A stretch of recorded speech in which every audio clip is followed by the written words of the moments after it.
Maybe we're overanalyzing this superhero shit. I don't know. And I don't think there's. I think people will say that a lot. Like, oh, it's just for kids, whatever. But like, no. Like, why wouldn't you want to analyze kids' media? Yeah. First of all, like, should we not be paying attention to what what values we're teaching them? Yeah. A, B. Shut up. God, so fucking anti-intellectual. Oh my so God. annoying. That really touched a nerve there, didn't it?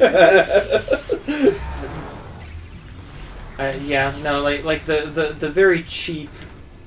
Very cheap shutdowns of criticism do get very quickly and directly under my skin. Because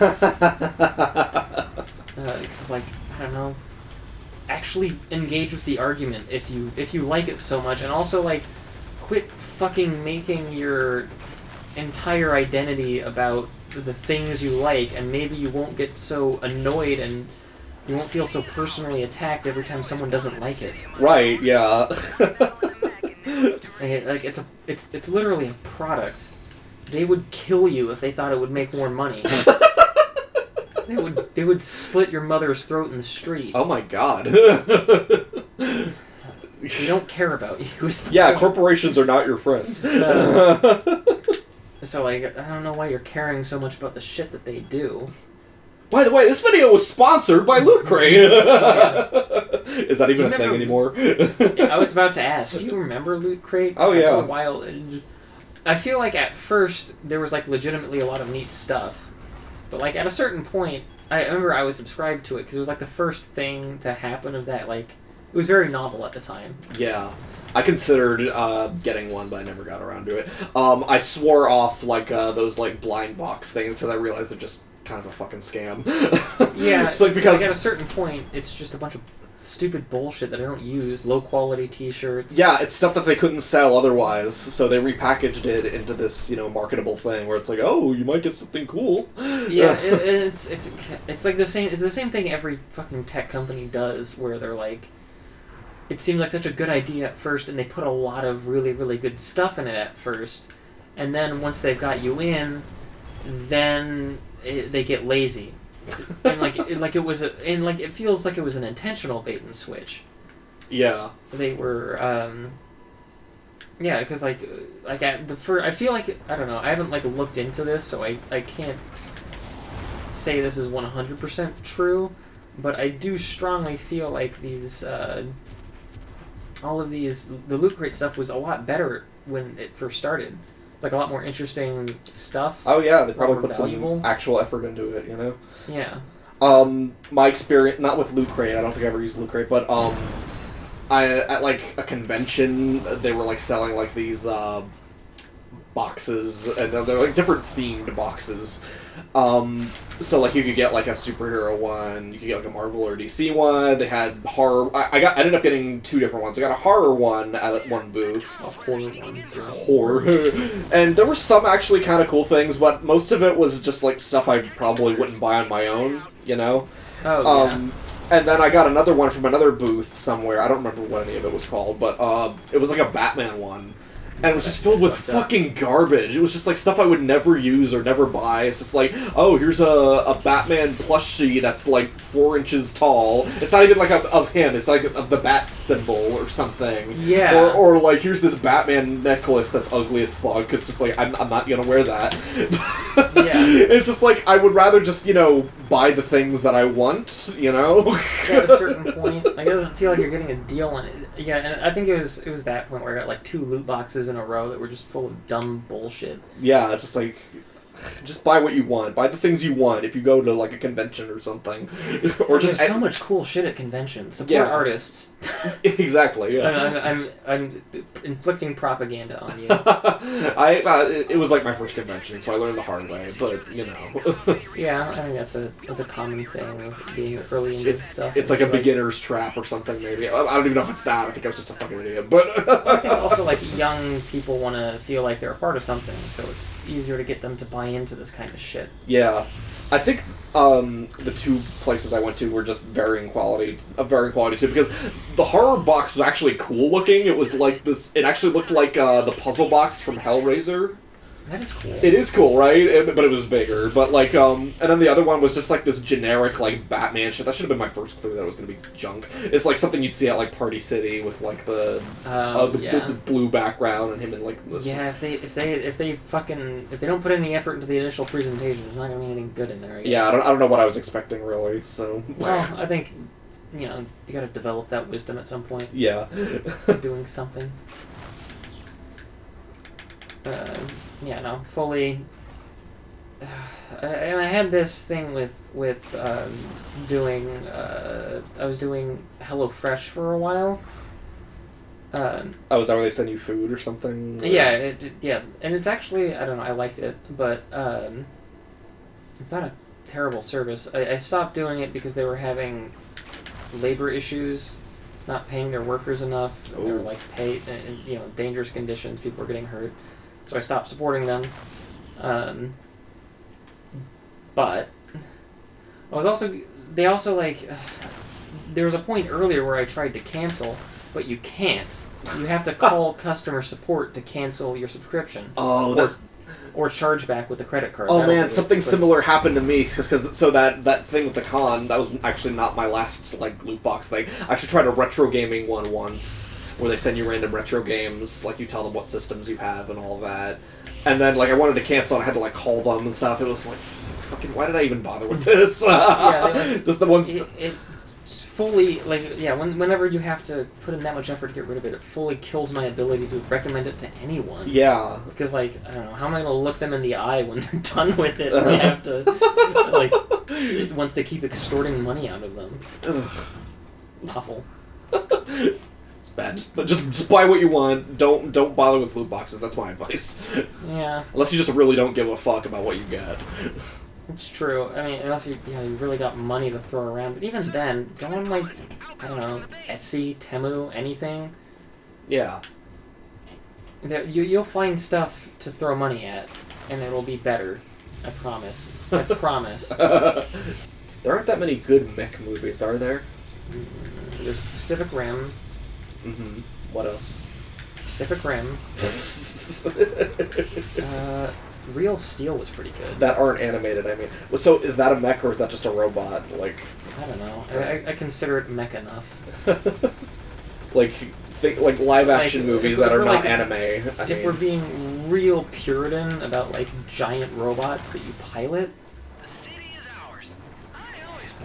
Giant, but you don't pilot that. And that's not really a mech. Yeah. It's a giant robot. Like I'm like mech adjacent stuff, but. Yeah, so like if I were to say like the Evangelion movies, that's like a whole other thing, right? Like, yeah, they're animated. I mean, I feel like you have to include the animated stuff if you want anything at all. Yeah, there's not like, much in the way of live action. Yeah, what else is there? And also, like, I don't know that mechs.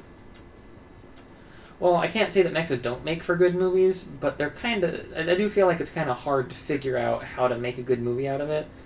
It's like a lot of what works about Pacific Rim is the action, I think. Like, they do a really, really good job of making every single movement of the mechs have a lot of weight and heft to it, you know? Yeah. Like, this becomes starkly apparent if you watch Pacific Rim 2, because Pacific Rim 2 just feels like any Marvel movie. Like, the guys are just flipping around like they're just guys. I never bothered with that. I just was like, yeah, that looks bad. It looks bad and it was bad.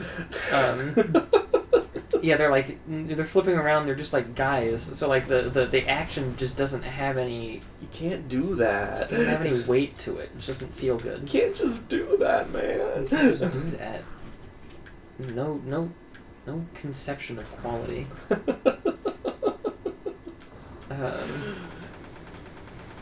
Yeah, no, there are kaiju movies, but that's not the same thing. I'm like with big things destroying cities or whatever.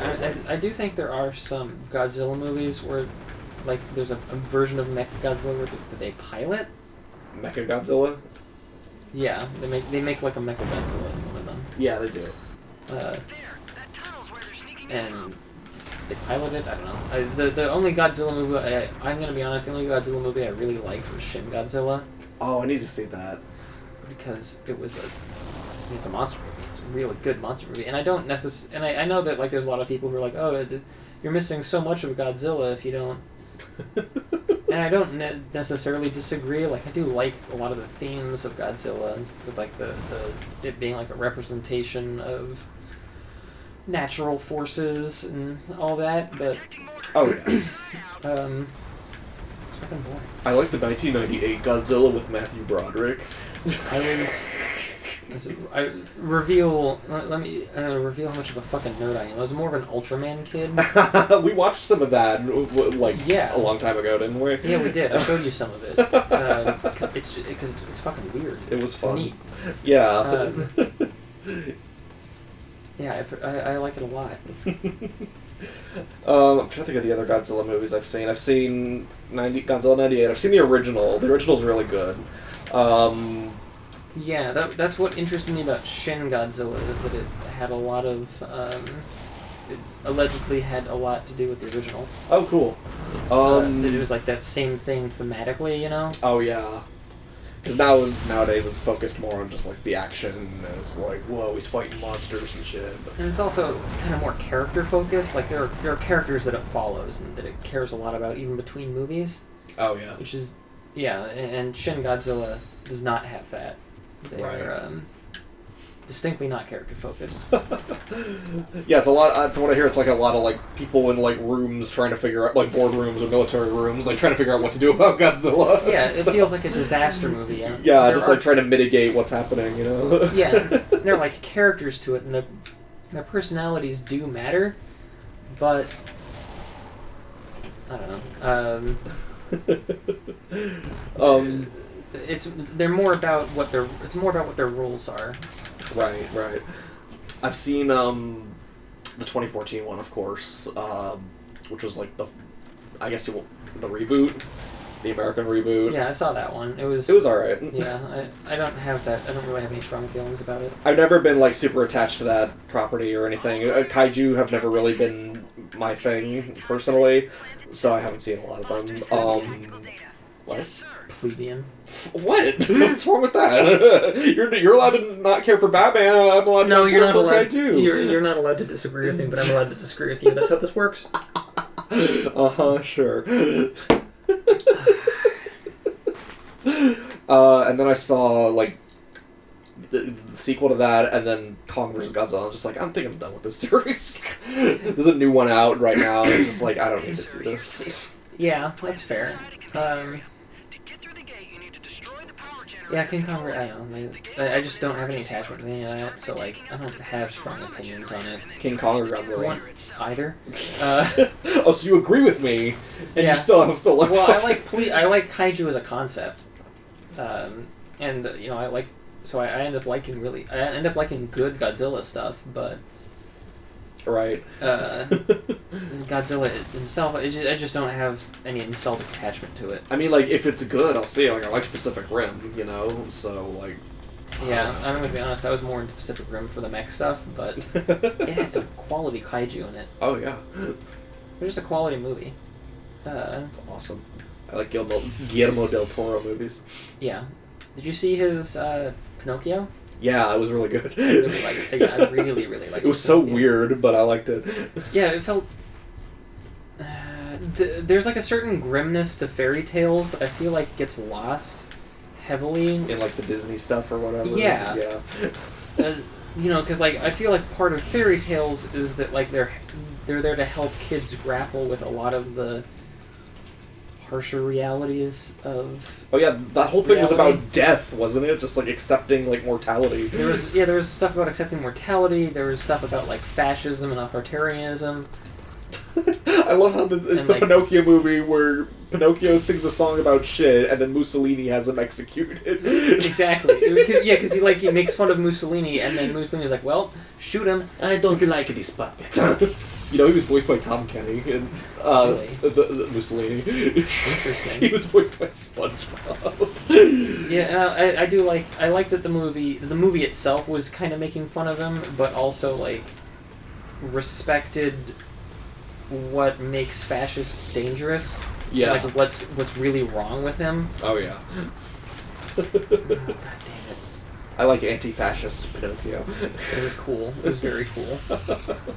And I just like stop motion animation in general. So Yeah, there's a lot. Yeah, there's a lot to like about it. It had like a unique look to it. I liked how Pinocchio was very obviously not a real boy. It's like a wooden. yeah, this it's like wooden oh thing. god, he's just horrible. Yeah. I like how it was showing how men were manipulated. I do really feel like it was hitting on the thematic points that Pinocchio itself was really supposed to. Like the original story, and even kind of the Disney movie felt like it was hitting. Oh yeah. At this point, I'm basically just parroting the opinions from the Jacob Geller video about it, but Okay, sir, here's the deal. he was based. What can I say? Holy shit, you're fucking based. Oh yeah. Controlling it. Yo, Mr. White, you're fucking based.